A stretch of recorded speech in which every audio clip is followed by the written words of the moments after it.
আহেন আহেন আহেন আহেন আহেন থামেন থামেন থামেন বনাট খুলান কি হইছে ভাই? বনাট খুলুম কে? আরে মিয়া কথা কম কনছে তাড়াতাড়ি আমার অনেক কাম আছে। হাই রে, দেহি কি করে, খুইলা দেই। খুলছি ভাই।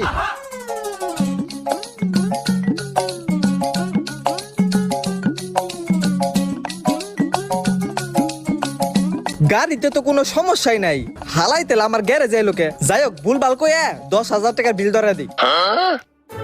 ভাই গাড়িতে তো ভাই অনেক সমস্যা, ইঞ্জিন মিঞ্জিন হিট হয়ে গেছে গা, তাছাড়া বয়স হায়াত অনেক কম। তারপর মনে করেন যে ব্যাটারি আপনি নতুন, কিন্তু ব্যাটারিতে মনে করেন যে আর মালসা বেশি নাই। গাড়িতে অনেক কাম আছে, ধরেন 7 থেকে 10,000 টাকার মতো লাগবো। হালার ঘরের হালা। আমি এলাম গাড়ি ওয়াশ করে নেন লিগে, আর তুই আমার 7-10 হাজার টাকা বিল ধরাই দিছ। আমার গাড়ি তো কিছুই হয় নাই। ভালো লেগে কইছিলাম ভাই, ভাল লাগে না না? এই গাড়িটা ওয়াশ করে দিয়েছে,